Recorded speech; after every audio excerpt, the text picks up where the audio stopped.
បងប្អូនអ្នកសារព័ត៌មានជាតិនិងអន្តរជាតិទាំងអស់ដែលមានវត្តមាននៅក្នុងសន្និសីទសារព័ត៌មានរបស់យើងនៅរសៀលថ្ងៃទី31ខែមីនាឆ្នាំ2025នេះនៅថ្ងៃនេះគឺក្រសួងព័ត៌មានរបស់យើងបានរៀបចំនៅសន្និសីទសារព័ត៌មានមួយដើម្បីប្រកាសអំពីការបើកយុទ្ធនាការប្រឆាំងព័ត៌មានคล้ายៗក្រោមប្រធានបទនិយាយថាទេចំពោះព័ត៌មានคล้ายៗដែលពិធីបើកជាផ្លូវការគឺនឹងធ្វើឡើងនៅថ្ងៃស្អែកគឺនៅថ្ងៃទី1ខែមេសាឆ្នាំ2025នៅរសៀលនេះនៅក្នុងសន្និសីទសារព័ត៌មានរបស់យើងខ្ញុំនឹងជម្រាបជូនទី1គឺពាក់ព័ន្ធជាមួយនឹងថាហេតុអ្វីបានជាក្រសួងព័ត៌មានរបស់យើងត្រូវរៀបចំយុទ្ធនាការប្រឆាំងព័ត៌មានคล้ายៗទី2គឺដំណើរការនៃយុទ្ធនាការប្រឆាំងព័ត៌មានคล้ายៗរបស់យើងដែលនឹងប្រើប្រាស់រយៈពេលប៉ុន្មានទៅមុខនិងទី3គឺអំពីដំណើរការនៃការតាមដានក៏ដូចជាធ្វើរបាយការណ៍ពាក់ព័ន្ធជាមួយនឹងការផ្សព្វផ្សាយព័ត៌មានคล้ายៗនៅលើបណ្ដាញទំនាក់ទំនងសង្គមនិងប្រព័ន្ធផ្សព្វផ្សាយមួយចំនួនក៏ដូចជាវិធានការដែលបានដាក់ចុះដើម្បីគ្រប់គ្រងទៅលើការប្រយុទ្ធប្រឆាំងព័ត៌មានคล้ายៗទី1គឺពាក់ព័ន្ធជាមួយនឹងមូលហេតុនៃការរៀបចំនៅយុទ្ធនាការប្រឆាំងព័ត៌មានคล้ายៗនេះគឺដោយដែលបងប្អូនអ្នកសារព័ត៌មានបានជ្រាបស្រាប់ហើយមុននឹងដំណើរការខ្ញុំសូមណែនាំកែលោថាបងប្អូនអត់ដឹងថាតើអ្នកសងខាងរបស់ខ្ញុំជានរណាទី1គឺអាដាមទេវស្នារិទ្ធអនុរដ្ឋលេខាធិការនិងជាអ្នកនាំពាក្យរបស់ក្រសួងព័ត៌មានរបស់យើងដែលនឹងបន្តដឹកនាំធ្វើយុទ្ធនាការប្រឆាំងព័ត៌មានคล้ายៗក្រោយពេលដែលយើងបើកជាផ្លូវការនៅថ្ងៃទី1ខែមេសាទី2គឺកញ្ញាឆននាវីអគ្គនាយិការរងនៃអគ្គនាយកដ្ឋានព័ត៌មាននិងសោតទស្សន៍ដែលបានធ្វើកិច្ចការងារយ៉ាងសំខាន់គឺពាក់ព័ន្ធជាមួយនឹងការសម្របសម្រួលក៏ដូចជាការតាមដានទៅលើការផ្សព្វផ្សាយព័ត៌មានคล้ายៗនៅលើបណ្ដាញទំនាក់ទំនងសង្គមរបស់យើងជាប្រចាំថ្ងៃហើយនៅរៀងរាល់ថ្ងៃគឺនៅពេលដែលល្ងាចគឺនៅម៉ោង5ឬក៏ម៉ោង6ល្ងាចយើងធ្វើការបូកសរុបទៅលើរបាយការណ៍ថាតើព័ត៌មានคล้ายៗដែលត្រូវបានផ្សព្វផ្សាយនៅលើបណ្ដាញសង្គមនិងបណ្ដាញព័ត៌មានហ្នឹងគឺមានប្រមាណនៅក្នុងមួយថ្ងៃឥឡូវនេះខ្ញុំចាប់ផ្ដើមអំពីថាតើមូលហេតុអ្វីបានជាយើងចាប់រៀបចំយុទ្ធនាការប្រឆាំងព័ត៌មានคล้ายៗចំណុចទី1គឺនៅក្នុងបរិបទបច្ចុប្បន្ននេះជាមួយនឹងបច្ចេកវិទ្យាព័ត៌មានមានការរីកចម្រើនខ្លាំងហើយបណ្ដាញព័ត៌មានគឺមានការផ្លាស់ប្ដូរពីប្រព័ន្ធផ្សព្វផ្សាយបុរាណមកប្រព័ន្ធផ្សព្វផ្សាយទំនើបហើយប្រព័ន្ធផ្សព្វផ្សាយទំនើបដែលពេញនិយមដែលកំពុងតែប្រើប្រាស់នៅក្នុងប្រទេសកម្ពុជារបស់យើងនេះគឺបណ្ដាញទំនាក់ទំនង Facebook, TikTok, Instagram, Twitter និងបណ្ដាញព័ត៌មានផ្សេងៗទៀតរួមនឹង Messenger ជាដើមហើយនៅក្នុងប្រទេសកម្ពុជារបស់យើងតាមទិន្នន័យគឺ Facebook គណនី Facebook ដែលត្រូវបានបង្កើតឡើងហើយកំពុងតែប្រើប្រាស់យ៉ាងសកម្មនៅក្នុងព្រះរាជាណាចក្រកម្ពុជារបស់យើងនេះគឺប្រមាណជា13លានគណនី Facebook ដែលកំពុងតែប្រើប្រាស់យ៉ាងសកម្មហើយនៅក្នុងនោះគឺ TikTok ហើយនិង Messenger គឺមានចំនួនប្រហែលគ្នាគឺ10លានគណនី Messenger ហើយនិង TikTok ដែលបណ្ដាញទំនាក់ទំនងសង្គមទាំង3នេះបាននឹងកំពុងតែដើរតួនាទីយ៉ាងសំខាន់នៅក្នុងការផ្ដល់ព័ត៌មានជូនដល់ប្រជាពលរដ្ឋនេះគឺជាចំណុចមួយដែលយើងមើលឃើញអំពីចំណុចវិជ្ជមានក៏ប៉ុន្តែទន្ទឹមនឹងនោះក៏យើងមើលឃើញអំពីចំណុចអវិជ្ជមានមួយចំនួននៃការប្រើប្រាស់បណ្ដាញទំនាក់ទំនងសង្គម Facebook គឺព័ត៌មានពិតនិងព័ត៌មានមិនពិតព័ត៌មានคล้ายៗនៅលាយឡំគ្នាដែលបង្កើតឲ្យមានការយល់ច្រឡំក៏ដូចជាបង្កើតឲ្យមានបញ្ហានៃការដែលធ្វើឲ្យមានការផ្សព្វផ្សាយដែលប៉ះពាល់ទៅដល់សណ្ដាប់ធ្នាប់សាធារណៈប៉ះពាល់ទៅដល់សង្គមប៉ះពាល់ទៅដល់វប្បធម៌ប្រពៃណីទំនៀមទម្លាប់ក៏ដូចជាជំនឿទុកចិត្តរបស់ប្រជាពលរដ្ឋចំពោះការដឹកនាំរបស់រាជរដ្ឋាភិបាលចំណុចនេះហើយដែលយើងឃើញថានៅក្នុងក្របខ័ណ្ឌនៃការកត់សម្គាល់ជារួមដែលតាមរយៈគណៈកម្មការប្រឆាំងព័ត៌មានคล้ายៗដែលនៅក្នុងនោះគឺមានក្រុមការងារតាមដានជាប្រចាំទៅលើការផ្សព្វផ្សាយព័ត៌មានคล้ายៗគឺនៅឆ្នាំ2023កន្លងទៅនេះព័ត៌មានคล้ายៗដែលយើងបានកត់សម្គាល់គឺចំនួន3208 ហើយនៅឆ្នាំ2024កន្លងទៅនេះគឺព័ត៌មានคล้ายៗចំនួន3651ព័ត៌មានคล้ายៗត្រូវបានកត់សម្គាល់ចន្លោះពីឆ្នាំ2023មក2024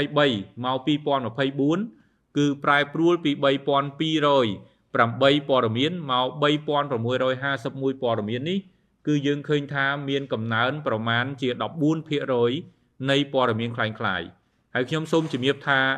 ព័ត៌មានคล้ายៗដែលយើងបានកត់សម្គាល់នៅក្នុងរបាយការណ៍ជាប្រចាំថ្ងៃរបស់យើងនេះគឺយើងមិនបានធ្វើជាទូទៅគ្រប់ព័ត៌មានคล้ายៗគ្រប់វិស័យទាំងអស់ទេប៉ុន្តែក្រុមការងារដែលតាមដានព័ត៌មានคล้ายៗនេះគឺផ្ដោតជាសំខាន់ទៅលើវិស័យសំខាន់តាក់ទងជាមួយនឹង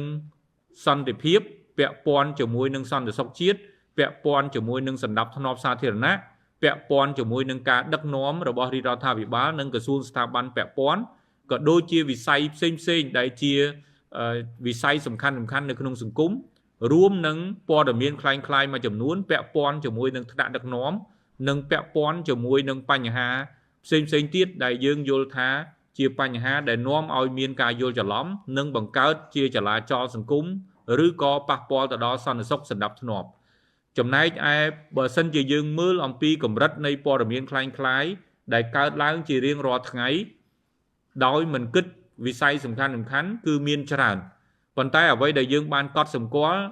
នៅចន្លោះពី3208នៅឆ្នាំ2023មកឆ្នាំ2024 2651ព័ត៌មានคล้ายៗនេះគឺសុទ្ធសឹងតែជាព័ត៌មានដែលពាក់ព័ន្ធជាមួយនឹងអាយុជីវិតរបស់ជាតិរបស់យើងពាក់ព័ន្ធជាមួយនឹងជំនឿទុកចិត្តរបស់ប្រជាជនចំពោះការដឹកនាំ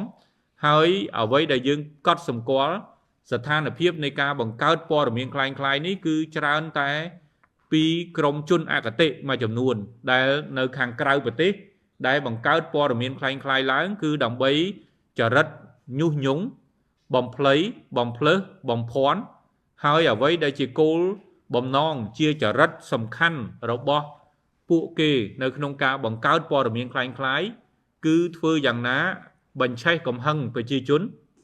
បង្កើតឲ្យមានការស្អប់ខ្ពើមជាតិសាសន៍ក៏ដូចជាការរើសអើងហើយនឹងទម្លាក់នៅជំនឿទុកចិត្តរបស់ប្រជាជនចំពោះការដឹកនាំរបស់រដ្ឋាភិបាលហើយអ្វីដែលជាចរិតពិតប្រាកដនៃការបង្កើតព័ត៌មានคล้ายៗពីមួយថ្ងៃទៅមួយថ្ងៃនោះគឺពួកគេចង់បញ្ឆេះកំហឹងប្រជាជនហើយទាញទៅឲ្យមានការផ្ទុះនៅបដិវត្តពណ៌ដើម្បីផ្ដួលរំលំរដ្ឋាភិបាលតែម្ដងដោយអ្វីដែលគេបានប្រើប្រាស់នៅក្នុងវិធីសាស្ត្រនៃការផ្ដួលរំលំរបបដឹកនាំផ្សេងៗនៅតាមបណ្ដាប្រទេសផ្សេងៗគឺប្រើប្រាស់បណ្ដាញទំនាក់ទំនងសង្គម TikTok Facebook ហើយបង្កើតព័ត៌មានคล้ายៗដើម្បីបំភ្លៃបំភ្លើសនិងបំភាន់ការពិតសម្រាប់ប្រជាជនកម្ពុជាខ្ញុំសូមជំរាបជូនថាក្នុងកម្រិតនៃព័ត៌មានคล้ายៗគឺបើយើងនិយាយអំពីប្រភេទព័ត៌មានคล้ายៗគឺយើងអាចចែកចេញជា3ធំព័ត៌មានคล้ายៗគឺភាសាអង់គ្លេសគេហៅថា fake news ជាព័ត៌មានរួមប៉ុន្តែបើយើងមើលអំពីព័ត៌មានคล้ายៗជារួម fake news នេះវាមាន3សំខាន់ថែមទៀត3ប្រភេទទី1គេហៅថាជាព័ត៌មានក្លែងបន្លំឬក៏ភាសាអង់គ្លេសគេហៅថា disinformation ទី2គឺព័ត៌មានបំភ្លៃភាសាអង់គ្លេសថា malinformation ហើយព័ត៌មានទី3គឺព័ត៌មានភ័ន្តច្រឡំគេហៅថា misinformation នៅក្នុងចំណោមព័ត៌មានคล้ายៗទាំង3នេះព័ត៌មានคล้ายៗទី1និងទី2គឺ disinformation malinformation គឺព័ត៌មានคล้ายបន្លំនិងព័ត៌មានបំភ្លៃនេះគឺត្រូវបានបង្កើតឡើងដោយមានចេតនាពិតប្រាកដមួយគឺចេតនាអាក្រក់បាទហើយបើព័ត៌មានទី3គឺ misinformation អានឹងព័ត៌មានភ័ន្តច្រឡំគឺជាព័ត៌មានអចេតនាប៉ុន្តែ2គឺកាលដែលយើងបានតាមដានព័ត៌មានពី3000ជាងនៅឆ្នាំ3651ព័ត៌មាននៅឆ្នាំ2024កន្លងទៅនេះជាចរិតគឺព័ត៌មានបំភ្លៃនិងព័ត៌មានក្លែងបន្លំដែលមានចរិតបំផ្លាញសន្តិសុខសណ្ដាប់ធ្នាប់សាធារណៈហើយមានចរិតយុះញង់ឲ្យស្អប់ខ្ពើមជាតិសាសន៍ ឬក៏ជាប្រភេទព័ត៌មានដែលញុះញង់ប្រជាពលរដ្ឋឲ្យបះបោឲ្យតវ៉ាដូចជាករណី CLV DTA ជាដើមដែលបង្កើតព័ត៌មានคล้ายៗគឺស្ថិតនៅក្នុងក្របខ័ណ្ឌនៃចេតនាទុច្ចរិតដើម្បីបំភ្លៃបំភ្លើសហើយនឹងនាំឲ្យប្រជាពលរដ្ឋតវ៉ាដោយឈរលើមូលដ្ឋាននៃព័ត៌មានមិនត្រឹមត្រូវនោះនេះគឺជាអ្វីមួយដែលខ្ញុំសូមជម្រាបជូនពាក់ព័ន្ធជាមួយនឹងស្ថានភាពរួមនៃព័ត៌មានคล้ายៗហើយបច្ចុប្បន្ននេះជាមួយនឹងនិន្នាការនៃការប្រើប្រាស់បណ្ដាញទំនាក់ទំនងសង្គមកាន់តែកើនឡើងនៅក្នុងជាប្រភពព័ត៌មានសំខាន់គឺកម្រិតនៃកំណើនព័ត៌មានคล้ายៗកើនឡើងចន្លោះពីឆ្នាំ2023មក2024គឺមានការកើនឡើង 14% ហើយឆ្នាំ2025នេះក៏យើងសង្កេតឃើញមានចរន្តនៃការបង្កើតព័ត៌មានคล้ายៗគឺកាន់តែពឹសពុលកាន់តែមានគំនិតទុច្ចរិតឡើងនៅពេលដែលក្រមជនមួយចំនួនបានប្រើប្រាស់បណ្ដាញទំនាក់ទំនងសង្គមដើម្បីបំពេញនៅរបៀបវរៈនយោបាយរបស់ខ្លួននោះគឺការ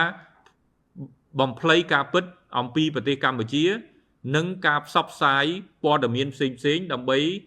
ធ្វើឲ្យប្រជាពលរដ្ឋមានការយល់ច្រឡំហើយនឹងការគិតខុសសម្រាប់ចិត្តខុសចំពោះការដឹកនាំនិងចំពោះស្ថានភាពរួមទាំងនេះអញ្ចឹងហើយបានជានៅក្នុងបរិបទនេះក្រសួងព័ត៌មានបានរៀបចំនៅយុទ្ធនាការនិយាយថាទេចំពោះព័ត៌មានคล้ายៗនេះឡើងនៅក្នុងគោលបំណងដើម្បីកាត់បន្ថយឲ្យមកនៅកម្រិតអបបរមាគឺតិចបំផុតហើយនឹងឈានទៅលុបបំបាត់នៅព័ត៌មានคล้ายៗពីលំហព័ត៌មាននៅក្នុងសង្គមកម្ពុជាសម្ដៅធានាឲ្យបាននៅសន្តិសុខព័ត៌មានដែលសន្តិសុខព័ត៌មាននេះក្រសួងព័ត៌មានរបស់យើងបានផ្ដោតទៅលើគោលសំខាន់3ទី1គឺធានាសិទ្ធិទទួលព័ត៌មានរបស់ប្រជាពលរដ្ឋទី2គឺនិយាយអំពីគុណភាពព័ត៌មានរបស់ជូនដល់ប្រជាពលរដ្ឋនិងទី3គឺសុវត្ថិភាពព័ត៌មានសម្រាប់ប្រជាពលរដ្ឋប្រើប្រាស់អញ្ចឹងហើយបានជាអ្វីដែលយើងរៀបចំនៅយុទ្ធនាការនេះគឺដើម្បីធានានិងគ្រប់គ្រងនៅសន្តិសុខព័ត៌មានដែលជាបេសកកម្មចម្បងមួយរបស់ក្រសួងព័ត៌មានរបស់យើងនៅក្នុងនាមជាសេនាធិការរបស់រាជរដ្ឋាភិបាលក្នុងការផ្ដល់និងការពារនៅសិទ្ធិទទួលព័ត៌មានរបស់ប្រជាពលរដ្ឋប្រកបដោយសុវត្ថិភាពនិងគុណភាពដើម្បីរួមចំណែកដល់ការពង្រឹងសន្តិសុខនិងស្ថិរភាពសង្គមនៅក្នុងក្របខ័ណ្ឌនៃការរៀបចំនៅយុទ្ធនាការនេះគោលដៅនៃយុទ្ធនាការនេះគឺផ្ដោតទៅលើការផ្លាស់ប្ដូរឥរិយាបថរបស់ប្រជាពលរដ្ឋដែលជាអ្នកប្រើប្រាស់បណ្ដាញទំនាក់ទំនងសង្គមនិងប្រព័ន្ធផ្សព្វផ្សាយទំនើបដើម្បីទប់ស្កាត់ការរីកសាយភាយព័ត៌មានคล้ายៗនៅក្នុងសង្គមកម្ពុជាតាមរយៈទី1ការផ្សព្វផ្សាយនិងបញ្ជ្រាបអំពីអ្វីជាព័ត៌មានคล้ายៗប្រភេទព័ត៌មានคล้ายៗអំពីគ្រោះថ្នាក់និងផលវិបាកដែលកើតចេញពីព័ត៌មានคล้ายៗគោលដៅនៃព័ត៌មានคล้ายៗគឺគេអាចបង្កើតព័ត៌មានคล้ายៗក្នុងគោលដៅ3សំខាន់ទី1គឺបង្ខូចកេរ្តិ៍ឈ្មោះទី2ក្នុងនៃទុច្ចរិតផ្នែកនយោបាយនិងទី3ក៏ផ្នែកពាណិជ្ជកម្មពេលខ្លះក៏គេបង្កើតព័ត៌មានคล้ายៗដើម្បីតាក់ទាញអតិថិជនរបស់ខ្លួនដែរទី2គឺលើកកម្ពស់អក្ខរកម្មព័ត៌មាននិងប្រព័ន្ធផ្សព្វផ្សាយនៅក្នុងចំណោមប្រជាពលរដ្ឋទូទៅពិសេសគឺយុវវ័យដើម្បីឲ្យគាត់ស្គាល់ថាអ្វីទៅជាព័ត៌មានคล้ายៗអ្វីទៅជាព័ត៌មានពិតដើម្បីឲ្យគាត់ចែករំលែកដោយប្រុងប្រយ័ត្នហើយជឿដោយប្រុងប្រយ័ត្នហើយជាពិសេសគឺផ្ដល់នៅមូលដ្ឋានគ្រឹះដល់ប្រជាពលរដ្ឋឲ្យបានឲ្យយល់ថាតើព័ត៌មានคล้ายៗគេត្រូវសម្គាល់យ៉ាងដូចម្តេចហើយព័ត៌មានពិតគេសម្គាល់យ៉ាងដូចម្តេចនេះគឺជាការផ្ដល់នៅចំណេះដឹងបន្ថែមទៅដល់បងប្អូនប្រជាពលរដ្ឋទី3គឺកាត់បន្ថយចំនួនព័ត៌មានคล้ายៗទិន្នន័យសូចនាករពីគណៈកម្មការប្រឆាំងព័ត៌មានคล้ายៗនៃក្រសួងព័ត៌មានរបស់យើងដូចខ្ញុំបានបញ្ជាក់អំបញ្ញមិញអញ្ចឹងគឺកម្រិតនៃការកើនឡើងព័ត៌មានคล้ายៗច្រើននៅក្នុងសង្គមយើងនៅពេលដែលបណ្ដាញទំនាក់ទំនងសង្គមត្រូវបានបង្កើតឡើងដោយគ្រាន់តែប្រើប្រាស់គណនីអ៊ីមែលឬក៏ទូរស័ព្ទហើយបង្កើតដោយคล้ายឈ្មោះគឺគេអាចនឹងធ្វើការផ្សព្វផ្សាយព័ត៌មានคล้ายដោយសេរីនៅក្នុងនោះ ទីមួយទៀតគឺយើងខិតខំប្រឹងប្រែងនៅក្នុងការធ្វើយុទ្ធនាការនេះដើម្បីពង្រឹងគុណភាពព័ត៌មាននិងផ្សព្វផ្សាយព័ត៌មានពិតតាមរយៈការលើកកម្ពស់ភាពជាដៃគូក្នុងប្រព័ន្ធផ្សព្វផ្សាយរដ្ឋឯកជនអ្នកមានឥទ្ធិពលនៅលើបណ្ដាញសង្គមឬក៏គេហៅថា KOL និងអ្នកបង្កើតមាតិកាអនឡាញចំណុចនេះគឺអ្នកសារព័ត៌មានពិតជាដើរតួនាទីសំខាន់នៅក្នុងការផ្ដល់ព័ត៌មានពិតត្រឹមត្រូវហើយនៅក្នុងការផ្ដល់ព័ត៌មានពិតត្រឹមត្រូវនេះអ្នកសារព័ត៌មានក៏ដូចជាអ្នកបង្កើតមាតិកាអ្នកមានឥទ្ធិពលនៅក្នុងសង្គមត្រូវឈរនៅលើមូលដ្ឋានតុល្យភាពព័ត៌មានប្រភពព័ត៌មានច្បាស់លាស់ផ្ទៀងផ្ទាត់ប្រភពព័ត៌មានច្បាស់លាស់មុននឹងធ្វើការផ្សព្វផ្សាយដើម្បីជៀសវាងការដែលមិនផ្ទៀងផ្ទាត់ច្បាស់លាស់ពីប្រភពព័ត៌មាននេះពេលដែលផ្សព្វផ្សាយទៅគឺធ្វើឲ្យមានការយល់ច្រឡំធ្វើឲ្យធ្វើឲ្យមានការភ័ន្តច្រឡំទៅលើអ្វីដែលបានផ្សព្វផ្សាយ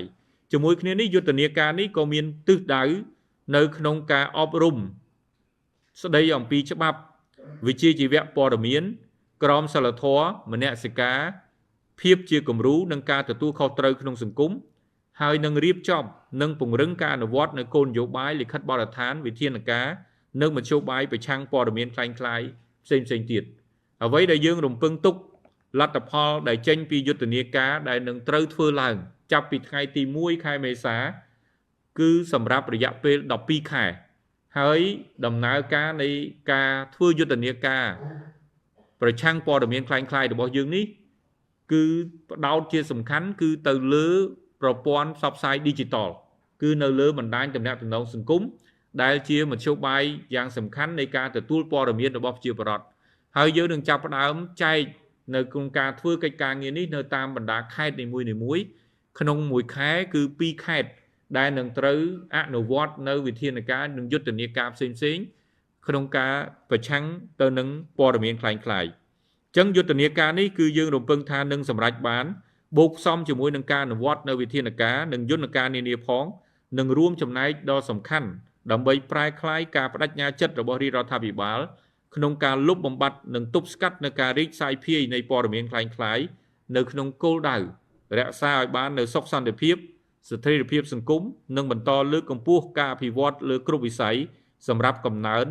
ភាពរីកចម្រើននិងជីវភាពសម្បូរសប្បាយរបស់ប្រជាពលរដ្ឋនៅទូទាំងប្រទេសខ្ញុំសូមបញ្ជាក់ថាព័ត៌មានដែលប្រជាពលរដ្ឋបានប្រើប្រាស់គឺត្រូវតែជាព័ត៌មានដែលពិតត្រឹមត្រូវមិនមែនជាព័ត៌មានคล้ายៗពីព្រោះព័ត៌មានពិតនឹងធ្វើឲ្យប្រជាពលរដ្ឋសម្រេចចិត្តត្រឹមត្រូវព័ត៌មានពិតនឹងធ្វើឲ្យប្រជាពលរដ្ឋគិតគូរនិងពិចារណាដោយឈលលើមូលដ្ឋានត្រឹមត្រូវចឹងហើយបានជាក្នុងនាមជាសេនាធិការរបស់រាជរដ្ឋាភិបាលក្រសួងព័ត៌មានចាំបាច់ត្រូវពង្រឹងនៅសុវត្ថិភាពវិធានសុវត្ថិភាពនៅព័ត៌មានជូនដល់ប្រជាពលរដ្ឋខ្ញុំបាទសូមជំរាបជូនដែរថាបច្ចុប្បន្ននេះប្រជាពលរដ្ឋគឺនៅពេលដែលព័ត៌មានคล้ายៗច្រើនបងប្អូនប្រជាពលរដ្ឋហាក់ដូចជាពុលទៅនឹងអ្វីដែលជាការផ្សព្វផ្សាយជារួមហើយធ្វើឲ្យពួកគាត់បាត់បង់នៅជំនឿទុកចិត្តទៅលើប្រព័ន្ធផ្សព្វផ្សាយអ្វីដែលជាការចោទសួរនៅជុំវិញគាត់ពេលបច្ចុប្បន្ននេះគឺសំណួរថាតើព័ត៌មាននឹងពិតឬក៏មិនពិតដែលធ្វើឲ្យប្រជាពលរដ្ឋបាត់បង់មួយផ្នែកនៅជំនឿទុកចិត្តទៅលើការផ្សព្វផ្សាយនេះឯងអញ្ចឹងបានជាយើងត្រូវរៀបចំយុទ្ធនាការនេះដើម្បីស្ដារនិងកសាងនៅជំនឿទុកចិត្តប្រជាពលរដ្ឋចំពោះប្រព័ន្ធផ្សព្វផ្សាយព័ត៌មានហើយផ្ដល់តែព័ត៌មានពិតនិងមានគុណភាពជូនដល់ប្រជាពលរដ្ឋដើម្បីគាត់ប្រើប្រាស់នៅក្នុងក្របខ័ណ្ឌនេះបើយើងនិយាយអំពីយន្តការដែលរាជរដ្ឋាភិបាលក៏ដូចជាក្រសួងព័ត៌មានបានដឹកនាំធ្វើនៅក្នុងការប្រឆាំងព័ត៌មានคล้ายៗទី1គឺយើងមានគណៈកម្មការអន្តរក្រសួងដែលមានក្រសួងព័ត៌មានក្រសួងមហាផ្ទៃនិងក្រសួងប្រៃសណីនិងទូរគមនាគមន៍បានធ្វើកិច្ចការងាររួមគ្នាដើម្បីគ្រប់គ្រងការផ្សព្វផ្សាយព័ត៌មានคล้ายៗហើយនៅពេលដែលមានព័ត៌មានคล้ายៗគឺយើងត្រូវចាត់វិធានការភ្លាមនៅក្នុងការធ្វើកិច្ចការងារចាត់វិធានការគឺក្រសួងព័ត៌មានក្រោមការសម្របសម្រួលដោយគណៈកម្មការអន្តរក្រសួងនិងគណៈកម្មការត្រួតពិនិត្យប្រឆាំងព័ត៌មានคล้ายៗនេះគឺធ្វើការតាក់ទងដោយផ្ទាល់ជាមួយនឹងក្រសួងស្ថាប័នឬក៏ទៅរដ្ឋបាលថ្នាក់ក្រោមជាតិដើម្បីធ្វើការឆ្លើយតបភ្លាមពីព្រោះថាវិធានការដែលមានប្រសិទ្ធភាពបំផុត នៅក្នុងការប្រឆាំងព័ត៌មានคล้ายៗគឺការផ្សព្វផ្សាយការពិតឲ្យបានឆាប់រហ័សតាមដែលអាចធ្វើទៅបានដើម្បីទប់ស្កាត់កុំឲ្យព័ត៌មានคล้ายៗដឹកមុខយើងឬក៏កុំទុកឱកាសឲ្យព័ត៌មានคล้ายៗរីកផ្សាយភាយដែលធ្វើឲ្យប៉ះពាល់ទៅដល់ជំនឿទុកចិត្តនិងការយល់ច្រឡំរបស់ប្រជាពលរដ្ឋចឹងហើយបានជាវិធានការដែលមានប្រសិទ្ធភាពបំផុតប្រឆាំងទៅនឹងព័ត៌មានคล้ายៗគឺត្រូវតែការផ្សព្វផ្សាយព័ត៌មានពិតឲ្យបានលឿនបំផុតតាមដែលអាចធ្វើទៅបានហើយជាមួយគ្នានេះក៏យើងមានយន្តការនៅក្នុងការតាមដានជាប្រចាំដោយខ្ញុំបានបញ្ជាក់ពីដើមអញ្ចឹងនៅក្នុងជារៀងរាល់ថ្ងៃគណៈកម្មការប្រឆាំងព័ត៌មានคล้ายៗដែលមានក្រុមការងារតាមដានព័ត៌មានคล้ายៗដឹកនាំដោយលោកស្រីកញ្ញាឆនណាវីគឺយើងបានតាមដានជាមធ្យមយ៉ាងហោចណាស់ក៏ព័ត៌មានចន្លោះពី10ទៅ15ព័ត៌មានคล้ายៗនៅក្នុងមួយថ្ងៃដែលត្រូវបានកត់សម្គាល់ដែលតាក់ទងជាមួយនឹងបញ្ហាសំខាន់របស់ប្រទេសរបស់យើងបើសិនជាយើងនិយាយអំពីព័ត៌មានคล้ายៗទាំងអស់ផ្សេងទៀតអាចមានច្រើនជាងនេះក៏ប៉ុន្តែយើងផ្ដោតទៅលើព័ត៌មានคล้ายៗដែលពាក់ព័ន្ធជាមួយនឹងសន្តិសុខពាក់ព័ន្ធសម្ដាប់ធ្នាប់ពាក់ព័ន្ធជំនឿទុកចិត្តនឹងការដឹកនាំទៅនឹងវិស័យផ្សេងឧទាហរណ៍ដូចផ្នែកសេដ្ឋកិច្ចកសិកម្មឬក៏ព័ត៌មានផ្សេងទៀតដែលជាអាយុជីវិតនិងរបស់ជាតិរបស់យើងនេះគឺជាចំណុចបន្ថែមដែលខ្ញុំសូមជម្រាបជូនពាក់ព័ន្ធជាមួយនឹងយន្តការនៅក្នុងការប្រឆាំងព័ត៌មានคล้ายៗហើយថាតើព័ត៌មានคล้ายៗការផលិតការផ្សព្វផ្សាយព័ត៌មានคล้ายៗគឺជាសេរីភាពសារព័ត៌មានដែរឬទេខ្ញុំសូមជម្រាបជូនថាការបង្កើតព័ត៌មានคล้ายៗការផ្សព្វផ្សាយព័ត៌មានคล้ายៗការបំភ្លៃការបំភ្លឺខុសពីការពិតដែលយើងនិយាយជារួមគឺព័ត៌មានคล้ายៗព័ត៌មានបំភ្លៃនិងព័ត៌មានបំភ្លឺនេះគឺមិនមែនជាសេរីភាពសារព័ត៌មាននិងសេរីភាពនៃការបោះពុម្ពផ្សាយទេនោះគឺជាការរំលោភបំពានទៅលើច្បាប់ហើយការដាក់ចុះនៅយុទ្ធនាការប្រឆាំងព័ត៌មានคล้ายៗមិនមែនជាការគៀបសង្កត់ទៅលើសេរីភាពនៃការបោះពុម្ពផ្សាយនិងសេរីភាពនៃការបញ្ចេញមតិឬក៏សេរីភាពនៃសារព័ត៌មានទេប៉ុន្តែជាការផ្ដល់នៅសុវត្ថិភាពជាការការពារនៅសិទ្ធិរបស់ប្រជាពលរដ្ឋដែលត្រូវទទួលបាននៅព័ត៌មានពិតនិងព័ត៌មានដែលមានសុវត្ថិភាពសម្រាប់ប្រជាជនរាប់លានអ្នករបស់ប្រទេសកម្ពុជារបស់យើង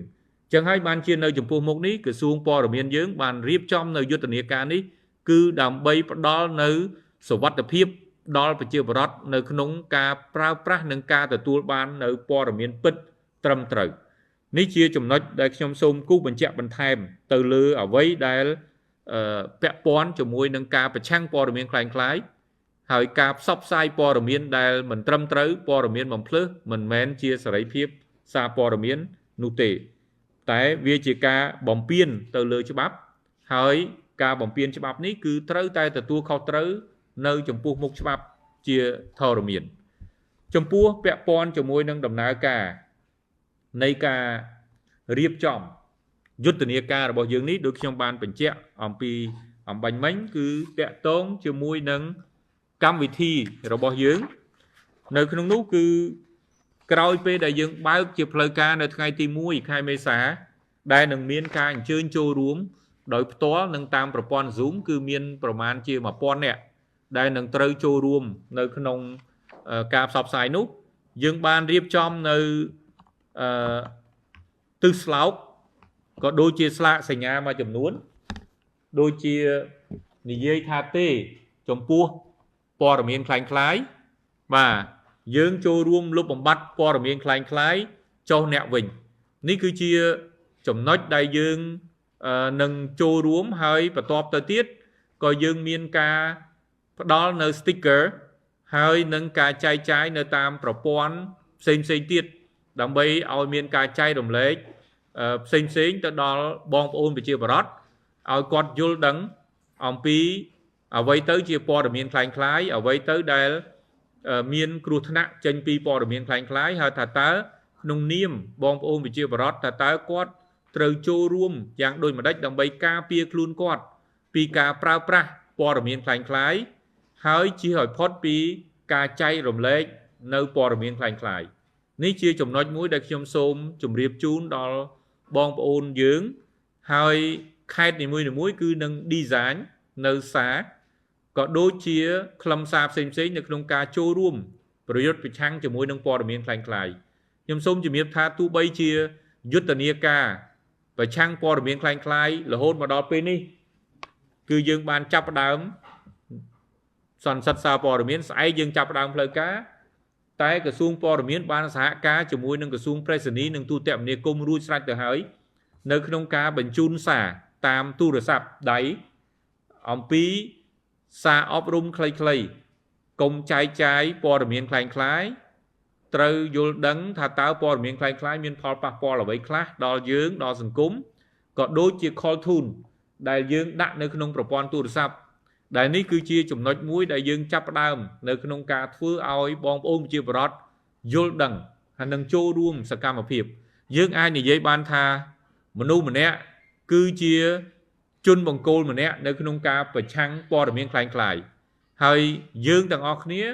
គឺជាអ្នកដែលត្រូវចូលរួមប្រឆាំងនឹងព័ត៌មានคล้ายៗទោះបីជាក្រសួងព័ត៌មានបានដឹកនាំក៏ប៉ុន្តែអ្វីដែលយើងត្រូវចូលរួមគឺមនុស្សទាំងអស់គ្នាគឺត្រូវចូលរួមជាមួយក្រសួងព័ត៌មានជាមួយនឹងស្ថាប័នពាក់ព័ន្ធដើម្បីធ្វើការប្រយុទ្ធប្រឆាំងព័ត៌មានคล้ายៗដើម្បីចូលរួមធានាសុវត្ថិភាពព័ត៌មានជូនទៅដល់ប្រជាជនកម្ពុជាហើយអ្វីដែលសំខាន់យើងត្រូវប្រុងប្រយ័ត្ននៅក្នុងការចែករំលែក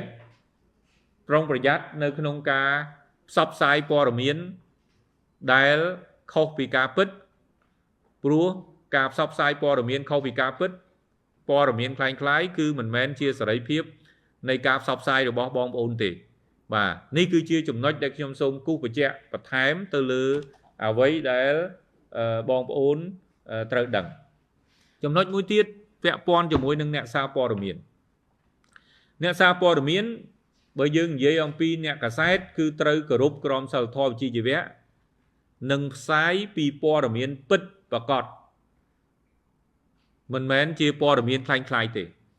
ហើយនៅក្នុងបរិបទបច្ចុប្បន្ននៅពេលដែលបច្ចេកវិទ្យាទំនើបកំពុងតែរីកចម្រើននេះការផ្សាយផ្ទាល់របស់បងប្អូនមួយចំនួនគឺមិនបានគោរពត្រឹមត្រូវទៅតាមក្រមសីលធម៌វិជ្ជាជីវៈទេគឺមានតែប្រភពតាមមួយចំហៀងផ្សាយសិនហើយប្រភពខ្លះត្រឹមត្រូវវាអត់អីទេប៉ុន្តែប្រភពខ្លះគឺជាប្រភពដែលមានព័ត៌មានមិនត្រឹមត្រូវព័ត៌មានដែលគាត់ក្តាប់អត់ជុំហើយពេលដែលផ្សព្វផ្សាយទៅនេះគឺធ្វើឲ្យមានការយល់ច្រឡំចឹងហើយបានជានៅក្នុងក្របខ័ណ្ឌនៃការចូលរួមទប់ស្កាត់ព័ត៌មានคล้ายៗនិងព័ត៌មានដែលមិនត្រឹមត្រូវត្រូវបានផ្សព្វផ្សាយនឹងតើអ្នកសារព័ត៌មានត្រូវចូលរួមយ៉ាងដូចម្ដេចនោះគឺត្រូវតែប្រកាន់នៅគោលការណ៍តុល្យភាពព័ត៌មានដែលជាក្រមសីលធម៌វិជ្ជាជីវៈមួយរបស់អ្នកកាសែតគឺមុននឹងផ្សាយត្រូវប្រកាន់នៅគោលការណ៍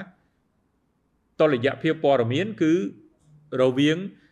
ព័ត៌មានដែលគេចោទប្រកាន់ត្រូវតែមានការបកស្រាយ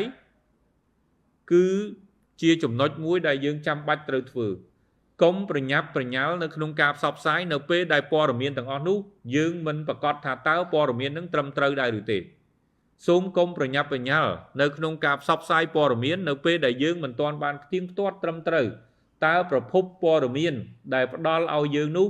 តើជាប្រភពព័ត៌មានដែលពិតប្រាកដដែលជឿទុកចិត្តដែរឬទេពីព្រោះជួនកាលបងប្អូនអ្នកសារព័ត៌មានមួយចំនួនបើសិនជាមិនប្រកាន់គោលការណ៍តុល្យភាពព័ត៌មានផ្ទៀងផ្ទាត់ប្រភពព័ត៌មានឲ្យច្បាស់ទេអ្នកទាំងអស់គ្នាអាចនឹងជាជនរងគ្រោះ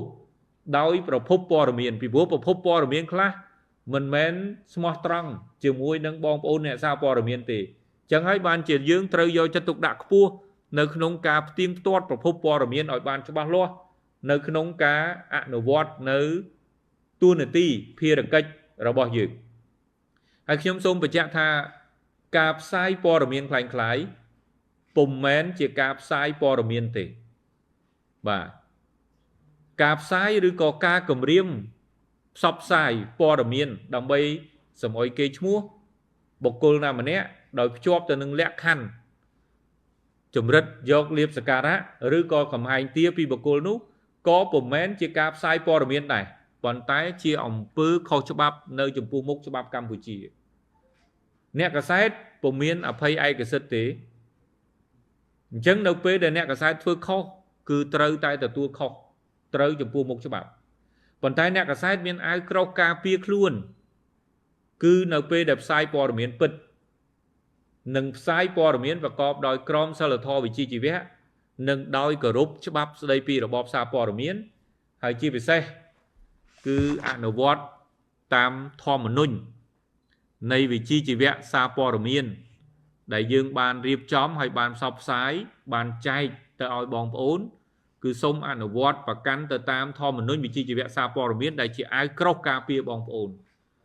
ốn bất chỉ bàn đào tuôn ở ti sầm khăn ở nông cá đó là cá bứt vẽ pon cho mỗi nâng rương ra nơi sừng cùng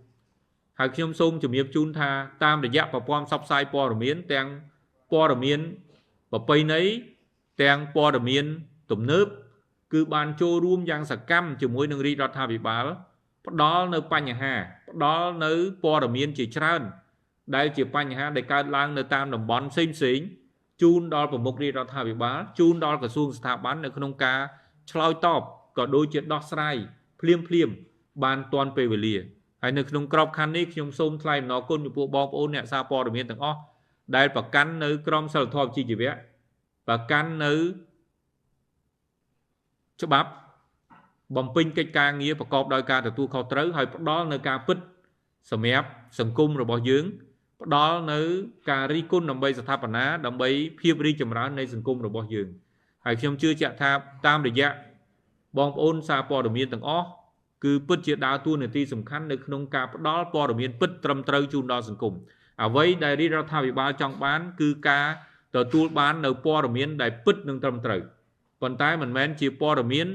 ដែលបំភ្លៃបំភ្លើសឬក៏ព័ត៌មានដែលមូលបង្កាច់ខុសពីការពិតហើយដែលជាព័ត៌មានដែលមិនត្រឹមត្រូវដែលធ្វើឲ្យការសម្រេចចិត្តឬក៏ការដោះស្រាយបញ្ហាមិនចំបញ្ហានេះជាចំណុចដែលខ្ញុំសូមផ្ដល់ជូនទៅដល់បងប្អូនអ្នកសារព័ត៌មានអញ្ចឹងជារួមមកវិញយុទ្ធនាការ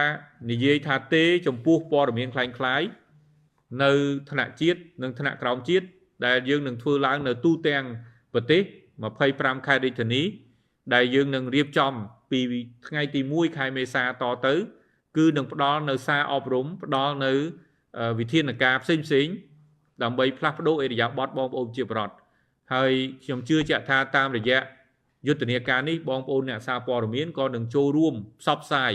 ហើយប្រកាន់នៅគោលការណ៍គឺការពិតឈរនៅលើការពិតគឺអ្វីតែនៅលើការពិតតែប៉ុណ្ណោះពីព្រោះអ្វីដែលយើងចង់បានគឺមានតែការពិតតែមួយតែប៉ុណ្ណឹងអញ្ចឹងខ្ញុំមានប៉ុណ្្នឹងសិនជូនដល់បងប្អូនយើងទាំងអស់គ្នាអំពីការរៀបចំយុទ្ធនាការគោលបំណងក៏ដូចជា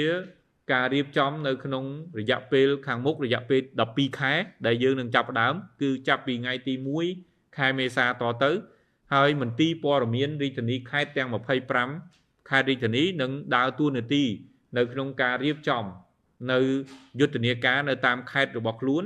ហើយយើងប្រើប្រាស់បណ្ដាញទំនាក់ទំនងសង្គមប្រព័ន្ធផ្សព្វផ្សាយទំនើបប្រព័ន្ធផ្សព្វផ្សាយបុរាណនៅក្នុងការផ្ដល់ព័ត៌មានទៅឲ្យបងប្អូនប្រជាពលរដ្ឋដើម្បីផ្លាស់ប្ដូរអេរិយាប័ត្រជាមួយគ្នានេះក៏តាមរយៈគណៈកម្មការប្រឆាំងព័ត៌មានคล้ายៗយើងនឹងបន្តតាមដានបន្ថែមទៀតទៅលើនឹងហើយជាមួយគ្នានេះក៏នឹងមានវិធានការទៅលើការផ្សព្វផ្សាយព័ត៌មានคล้ายៗទាំងឡាយដោយអនុវត្តអនុលោមតាមច្បាប់និងលិខិតបទដ្ឋានគតិយុត្តគោលដៅរបស់យើងសំខាន់គឺធានា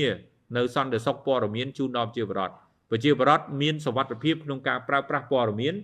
មិនពុលដោយព័ត៌មានคล้ายៗមិនបំផ្លាញដោយព័ត៌មានคล้ายៗហើយក៏មិនពង្វក់ដោយព័ត៌មានคล้ายៗដែរហើយអ្វីដែលយើងចាប់ផ្ដើមជាការចាប់ផ្ដើមរួមគឺយើងទាំងអស់គ្នានេះហើយដែលជា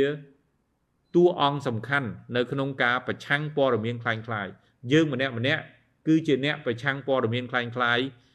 ទាំងអស់គ្នាបាទអញ្ចឹងខ្ញុំមានប៉ុណ្្នឹងជូនដល់បងប្អូនហើយយើងនឹងត្រៀមបើកយុទ្ធនាការរបស់យើងនៅថ្ងៃទី1ជាផ្លូវការ